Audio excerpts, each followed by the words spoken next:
Welcome to Accounting Life with Jotham Ty. Our guest today is Angela Liu, Gaapsavvy Founder and Advisor at Everest Systems. In this episode, we explore how AI is revolutionizing the accounting profession. From early hesitations to practical use cases, we discuss how curiosity and play are key to leveraging AI's transformative potential. Now, our host, Jotham Ty. Hey, Angela, welcome back to the Accounting Life podcast. How are you? I'm doing good. Hi, Jotham. I'm excited to be back on for round two. I was so excited I couldn't even say Accounting Life right.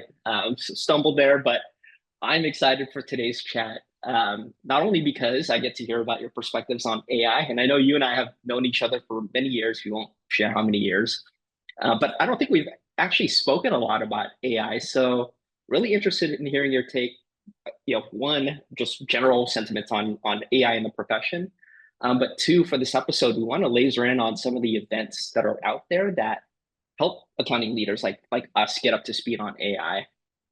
So glad to have you on. And if you don't mind, maybe just starting off with general sentiments on AI. A lot of changes happening in the last couple of years. What are your thoughts generally on upskilling the accounting profession through AI? Yeah, thanks, Jotham. Great question, and probably top of mind. There are so many webinars and trainings and everything out there. I would say my general sentiments of AI is this thing is bigger than any of us understand. The shift is bigger than anything that we've ever seen. It is changing the way that you think, the way that we do things, and it is universal across industries, accounting, HR, if you're a seamstress, like if you do plants, it doesn't really matter. I don't think we know the end of it, but it's also changing incredibly fast, particularly in the tech world. But tech really are just tools that help all of the other professions. So particularly in accounting, I truly believe that that AI and the implementation of it is best done by the subject matter experts that understand the problems. And AI is finally a place that gives us the tools to start building in the things that we hate most about the manual parts of our job. And because of that, I think that it's so important to learn, get comfortable with. I also think that one of the best ways to approach AI is actually through curiosity. And I think that in a way, Jotham, you and I, when we knew each other way back in KPMG, we always loved to build things in Excel together. I remember doing one of my first revenue waterfalls, and we were like, oh, we can connect it to this page, and then we'll VLOOKUP about this thing. It's probably why you ended up where you are and how I ended up where I am. What's exciting about all of you Excel nerds out there, or anyone that has banged your head against some manual thing where you look at like a PDF doc and then you enter something in there, or you're reconciling something, anything that you hate is a prime subject for AI. And it's just about getting that curiosity and then creating that space, which is probably the hardest thing for accountants, to actually explore, learn, and play. Because accountants, we probably haven't exercised that muscle of play for a while. And I think that that is probably the most useful tool in your tool belt right now in terms of learning AI, figuring out how to implement. But I also wanted to say, and what my general thoughts about AI are, subject matter experts, meaning you as accountants, are definitely best positioned to figure out what to do with this technology. You might not know it yet, but I can say with confidence, I do believe that that is true. Well, gosh, just in your energy alone, Angela, and I've known you for a very long time. It sounds like the passion that you have around this topic is very real, and it takes a lot for accountants like you and I to really get into like a trend that's happening. But I agree with you, and of course, you and I have the luxury of talking to so many accounting leaders. Like, this is real. There are real use cases out there, and I love how you also pointed out curiosity and playing. I know it goes against our nature and maybe what we've been trained to be as accountants, but that is such a critical element to just like allowing yourselves to explore the possibilities of what's out there. I'll quickly share. I think one of the biggest moments for me in my AI journey, this was a couple of years ago, around the time when ChatGPT came out.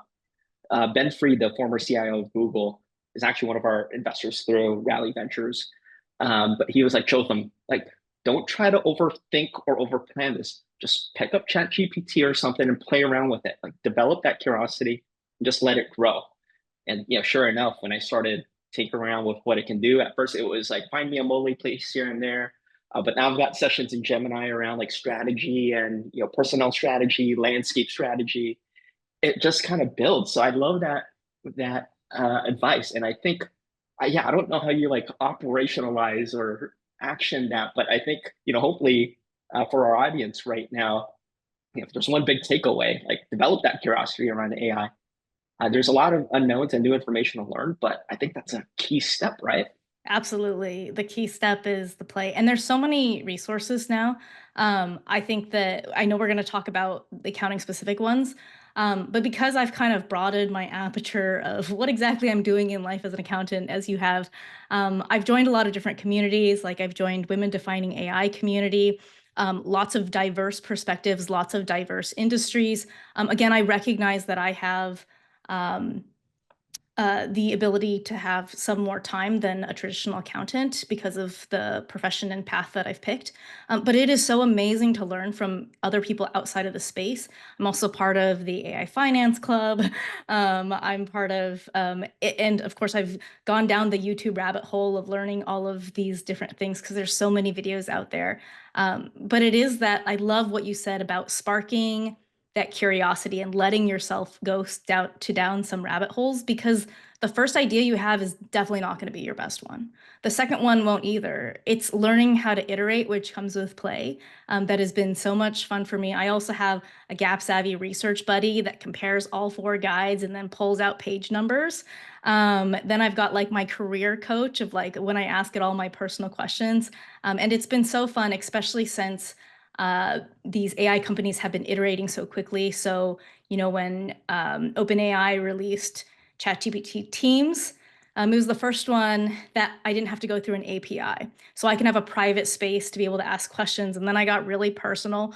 But it was super helpful to be a sounding board for me in so many of my decisions. So it's been really interesting to grow and play with it. And I'm so excited to see where it takes the accounting world. Yeah, absolutely. We talked about the spark, right? And just getting ourselves to start playing with it. And I think for people like you and me, I think we're kind of wired to explore. And I think it's also partly because our jobs kind of require us to do so. And I think we also have that naturally in us. But I would even argue, though, for accountants and accounting leaders in the industry, I know this because I speak to our customers. They're getting bombarded with opportunities to do webinars and events. And I think this is all great, by the way. But I think there's still some hesitation from a lot of these leaders to actually attend them. Maybe it's time, maybe they don't think it's something that they need to learn about until later on. Um, but I wanted to ask you, because I know you've attended these events and in some cases, have spoken or been part of organizing these events. Like, what are they like for an accounting leader who's not attended like a webinar?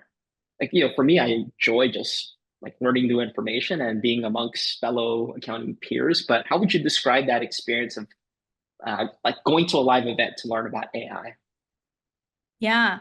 I think that if I think about how the live events have impacted me, I think the first one that I went to was a year ago because I was like, oh, I keep getting bombarded with these AI trainings.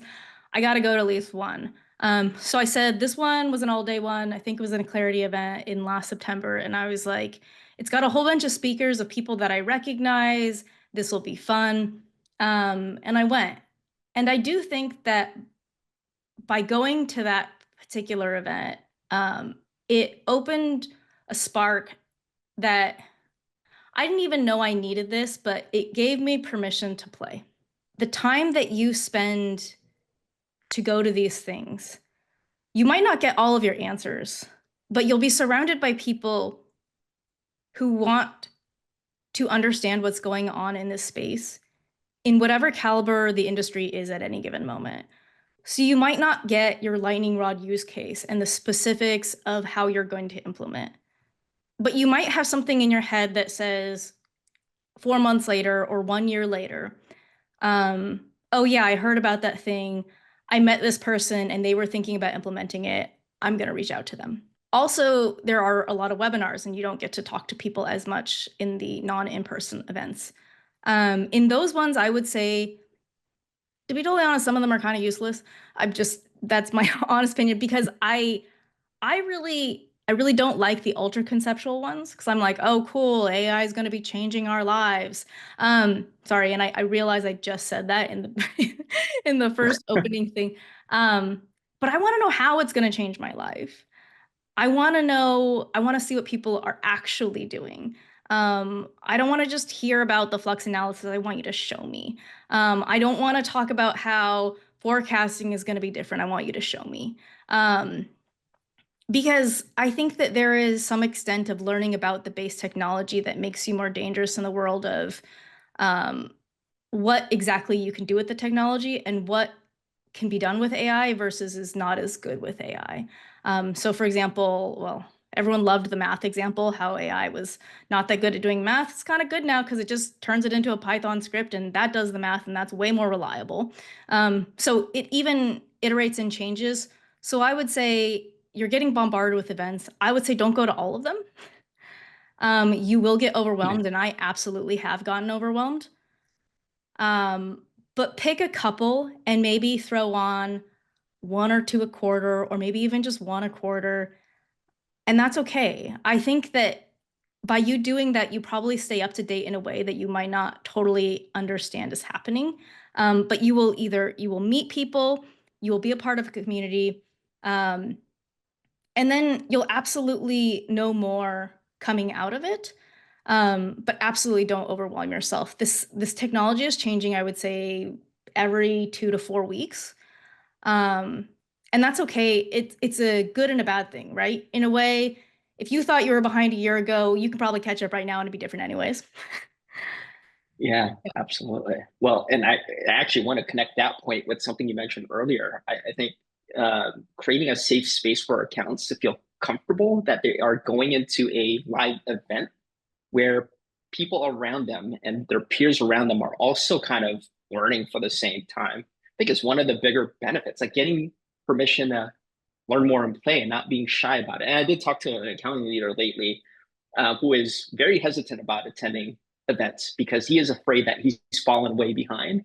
But I tried to try to compel him to go anyway because everyone else is kind of in that same boat. I mean, of course, there's a 80-20 rule. I think 20% are doing some really fancy, crazy things, which is great, but 80% are still kind of learning. And as you pointed out, Angela, it's still changing. So whatever what was it, like 9 months ago, agentic AI was not even an expression that was well known, but now it's like, the new expression that's being used. It's probably still going to change in the next couple of quarters.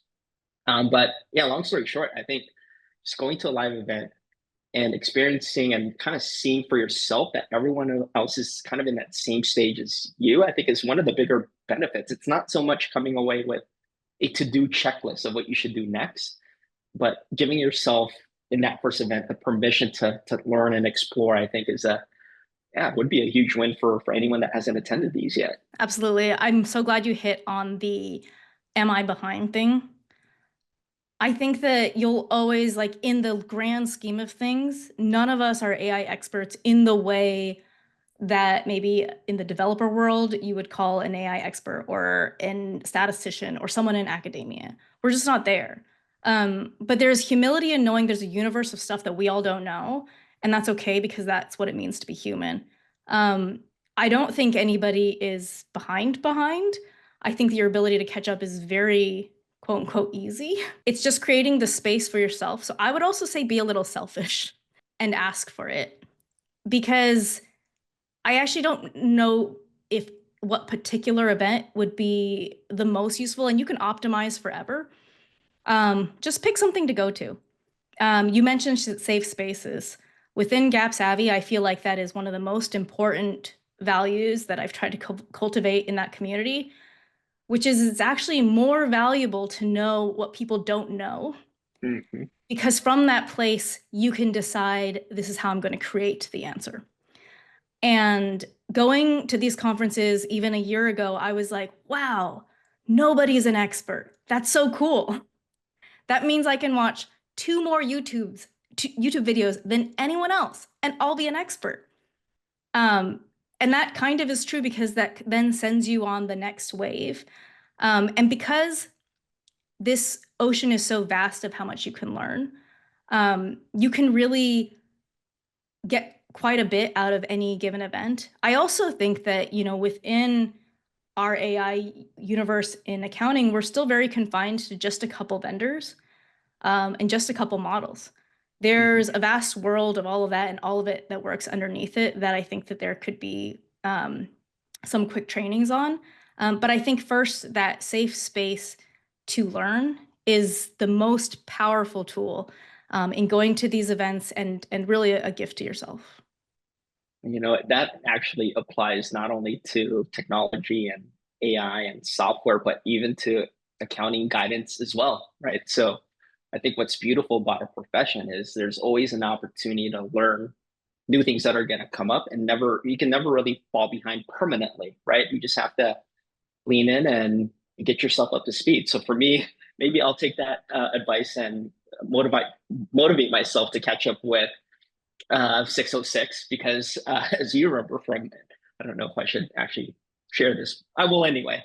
At KPMG, that was 97-2 days. So I never got caught up with 0801, let alone 606. But I feel like because we accountants have a pretty strong foundational knowledge of debits and credits and accounting, I can go and pick it up and catch up if I wanted to.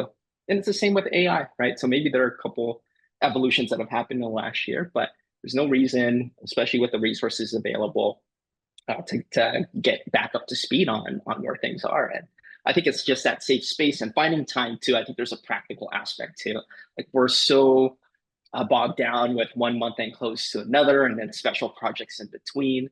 But some of these are dinners, right? Like you're gonna have dinner anyway. Why don't you have an AI dinner where you can pick up some new knowledge? Easier said than done. And I know there's a lot of unknowns with these events, which is why I thought it was great to bring you on for to talk about this. And before we wrap up, though, Angela, I can't let you go without asking about your favorite use cases so far at AI, because I know you get to partner with a lot of AI providers in our space. So I would be curious to know, what are the cool use cases that you're seeing out there? Yeah, thanks for asking that question. I love certain use cases. I feel like they have evolved a ton.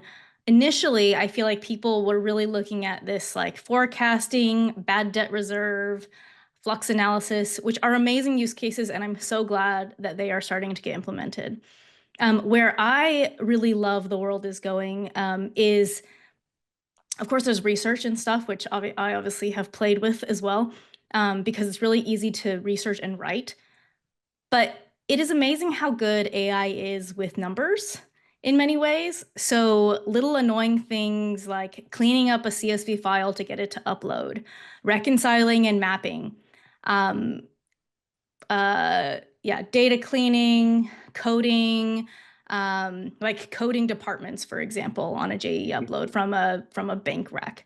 Those ones are all really interesting because if you can hire a staff person to do it, AI can probably do it as well. It just comes down to how clear you can give instructions. And all of that is going to lead to what I think my favorite use case is for accountants, which is to build tools to help accountants to build. Meaning, we have always loved Excel because I have full ownership to be able to build and code in that language, because I know it really well and I can pivot and I can constantly iterate.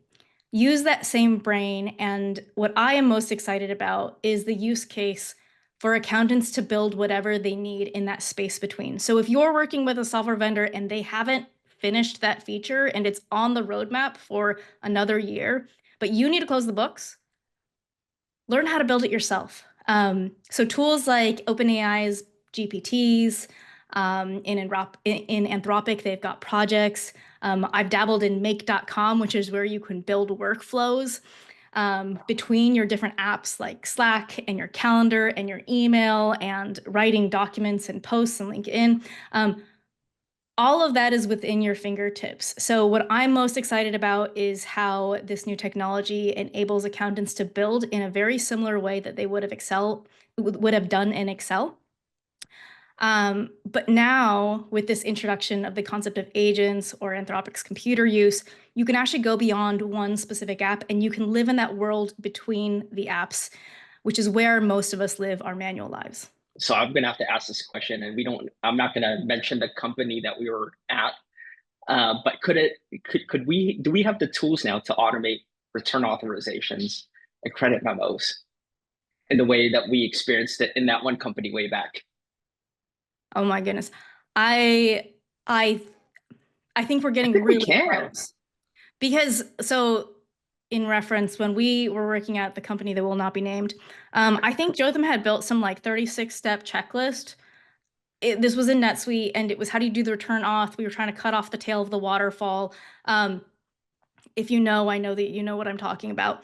And it was a very careful exercise that we called surgery. Surgery was how we did a return auth in NetSuite, but we needed to make sure the provisioning was right, the integration with Salesforce. We needed to make sure all the pieces could do the same thing. So now building a workflow in theory, right? We wrote a checklist that Mhm. told a staff person coming in to do these 36 steps. Now imagine if you can take that world and instruct AI to do those reconciliations. First, do this. Then, as if you're clicking a mouse, do this. And if you're doing this, then do this, right? So it's kind of like an if then and a step sequential. But there might be some steps where you need to apply some judgment, which is like, oh, that doesn't look very right. Maybe I should pause and ask a question. Or maybe I should go back and reread this document, right? There are certain ways of prompting where you can say, take a breath. I know that sounds silly, but like take a breath and think about what you did. It increases the accuracy of how AI functions. In the same way, you might put a judgment step to a staff person and say, if this doesn't reconcile, come talk to me or double check this. Those are the same types of instructions that you can give AI. And so, yes, that was a very long answer, and I'm sorry, but with 36 steps, the artwork is stringing together the 36 steps. This is exactly why I was saying subject matter experts like accountants understand those 36 steps and why you're doing them. I think that's really important. The context of why. How well do you prompt? If I translate that, why? How well do you give context to a staff person, to whoever? Then can you do that 36-step process? You would have to test it. You would have to know that it's going to make errors similar to the way a staff person is. But at the end of the day, maybe 2 months in, or maybe 1 month in, that staff person gets so good that you're like, I trust your work. In a similar way, I think that's how we're thinking about AI. When do you trust its work? When is it, 60 to 70 to 80 to 90%? And how many times have I iterated before my prompt is just right? I've given it just a right amount of context. I've given it the appropriate number of examples to learn from. Again, all within the super secure instance of just your accounting world, because I know that's an issue. We didn't even get to talk about it, but I know you've done other podcasts. And so it's learning within your specific environment under your specific data. And at what point, just like a staff person would, and at what point do you say, okay, I'm only gonna double check 1 out of 50 of your 36 return auths? I think that's the interesting word that we're getting to. I don't think we're fully there yet in terms of trust, but I do think the money is in how well can you build a workflow with subject matter expertise. And that's what AI enables you to do. And I think we're incredibly close. And I hope we are very, very close to accountants being able to code or at least construct these workflows that are reusable for other people. And to your point, we're in best position to do that. We are the subject matter experts, and that the bridge needs to really be us, right? These AI tools can't operate and be designed themselves, and it cannot be um, evolved into getting to the right accuracy level that you described. Like it requires us as designers and operators to make sure these tools are successful. But when they are, then we don't have to do those 36 checklist steps, and we can be more trainers of AI and learn how to prompt, become better subject matter experts. So I think the future is so bright. And I know, again, like, we accountants are skeptical about a lot of things, but I think, as we talk to more leaders and You're definitely validation of that. Like, this is real, this is exciting, and I think it's going to change our profession for the better. We're in a new era. Absolutely. So yeah, Angela, for our next episode, then we'll do deep fakes. You and I will have like digital form of ourselves appear for our podcast, so we can go have a sangria somewhere in San Francisco. Yeah, deepfakes are getting good. I have played around with them. There's like the eye contact stuff, but also for podcasting, Notebook LM, Google's Notebook LM is mind blowing, super fun. Just upload a whole bunch of documents and they create a podcast for you. So there's a lot out of there. Again, every single industry. Look forward to the next episode with deepfakes, Jotham. Note to self: make sure Angela wasn't a deep fake for this episode. Thanks for joining, Angela. We'll talk soon. Sounds good. Thanks, Jotham. Thanks for stopping by. We hope you've enjoyed this episode. If you want more information, please check us out at gaapsavvy.com, and we'll see you next time. Bye, everyone.